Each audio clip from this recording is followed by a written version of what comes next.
Chapter 20. It was a lovely night, so warm that he threw his coat over his arm and did not even put his silk scarf round his throat. As he strolled home, smoking his cigarette, two young men in evening dress passed him. He heard one of them whisper to the other, "That is Dorian Gray." He remembered how pleased he used to be when he was pointed out, or stared at, or talked about. He was tired of hearing his own name now. Half the charm of the little village where he had been so often lately was that no one knew who he was. He had often told the girl whom he had lured to love him that he was poor, and she had believed him. He had told her once that he was wicked, and she had laughed at him and answered that wicked people were always very old and very ugly. What a laugh she had, just like a thrush singing. And how pretty she had been in her cotton dresses and her large hats. She knew nothing, but she had everything that he had lost. When he reached home, he found his servant waiting up for him. He sent him to bed, and threw himself down on the sofa in the library, and began to think over some of the things that Lord Henry had said to him. Was it really true that one could never change?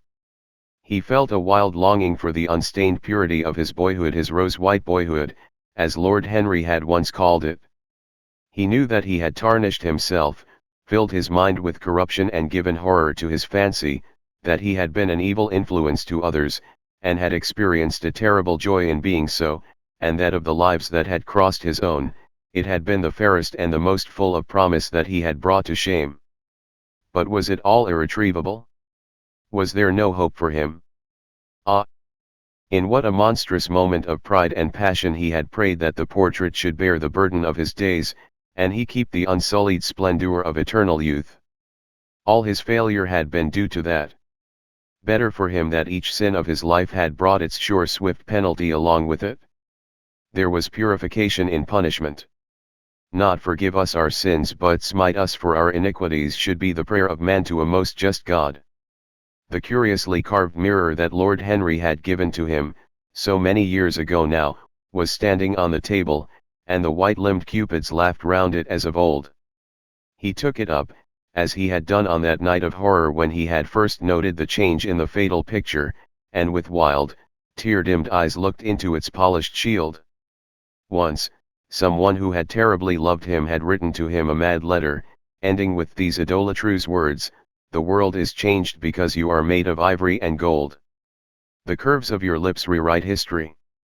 The phrases came back to his memory, and he repeated them over and over to himself.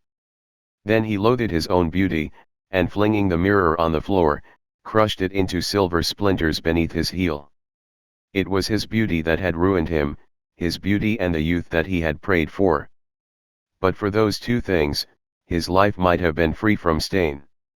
His beauty had been to him but a mask, his youth but a mockery. What was youth at best? A green, an unripe time, a time of shallow moods, and sickly thoughts. Why had he worn its livery? Youth had spoiled him. It was better not to think of the past. Nothing could alter that. It was of himself, and of his own future, that he had to think. James Vane was hidden in a nameless grave in Selby churchyard. Alan Campbell had shot himself one night in his laboratory, but had not revealed the secret that he had been forced to know.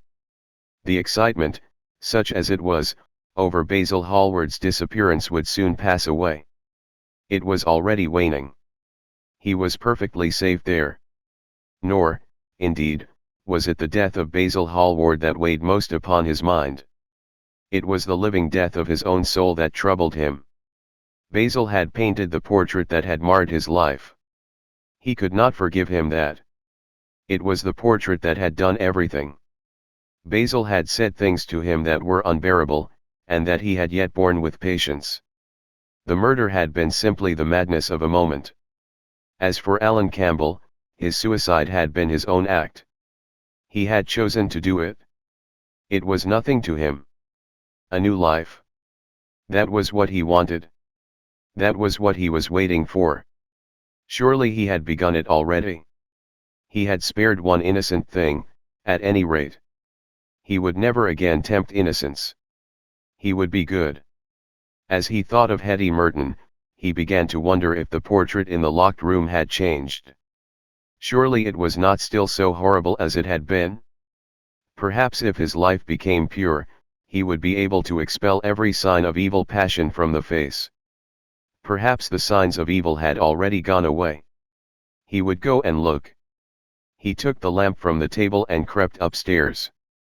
As he unbarred the door, a smile of joy flitted across his strangely young-looking face and lingered for a moment about his lips.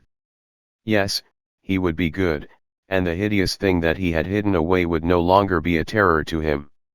He felt as if the load had been lifted from him already. He went in quietly, locking the door behind him, as was his custom, and dragged the purple hanging from the portrait. A cry of pain and indignation broke from him.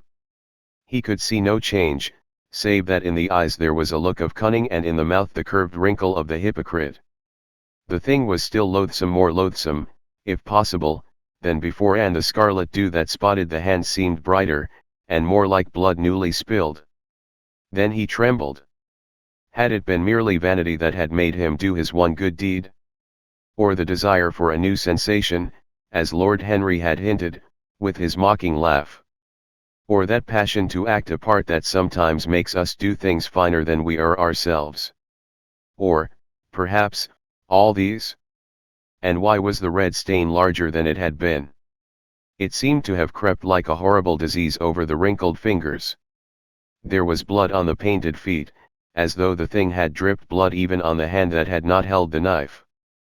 Confess. Did it mean that he was to confess? To give himself up and be put to death? He laughed. He felt that the idea was monstrous. Besides, even if he did confess, who would believe him? There was no trace of the murdered man anywhere. Everything belonging to him had been destroyed. He himself had burned what had been below stairs. The world would simply say that he was mad.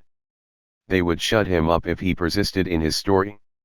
Yet it was his duty to confess, to suffer public shame, and to make public atonement.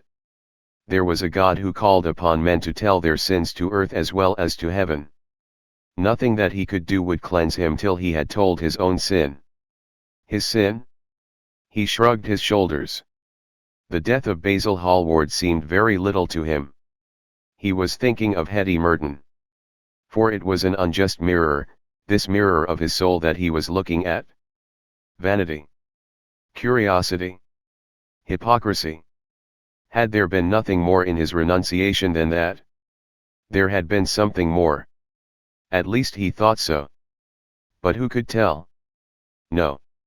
There had been nothing more. Through vanity he had spared her. In hypocrisy he had worn the mask of goodness. For curiosity's sake he had tried the denial of self. He recognized that now. But this murder, was it to dog him all his life?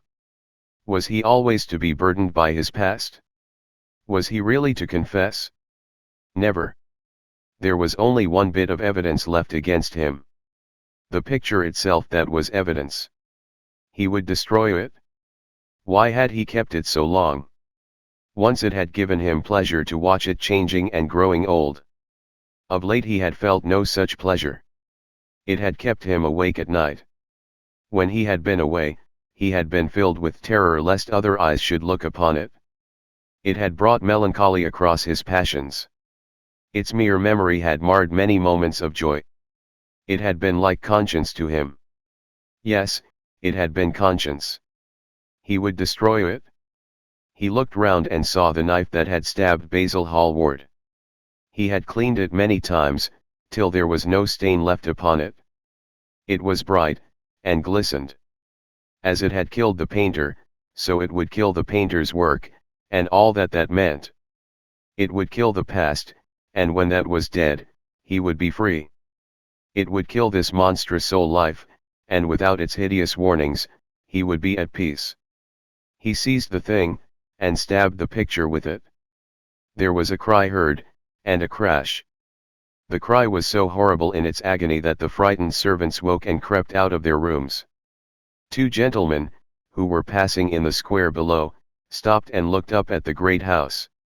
They walked on till they met a policeman and brought him back. The man rang the bell several times, but there was no answer. Except for a light in one of the top windows, the house was all dark. After a time, he went away and stood in an adjoining portico and watched. "Whose house is that, constable?" asked the elder of the two gentlemen. "Mr. Dorian Gray's, sir," answered the policeman. They looked at each other, as they walked away, and sneered. One of them was Sir Henry Ashton's uncle. Inside, in the servants' part of the house, the half-clad domestics were talking in low whispers to each other. Old Mrs. Leaf was crying and wringing her hands. Francis was as pale as death. After about a quarter of an hour, he got the coachman and one of the footmen and crept upstairs. They knocked, but there was no reply. They called out. Everything was still. Finally, after vainly trying to force the door, they got on the roof and dropped down onto the balcony. The windows yielded easily, their bolts were old.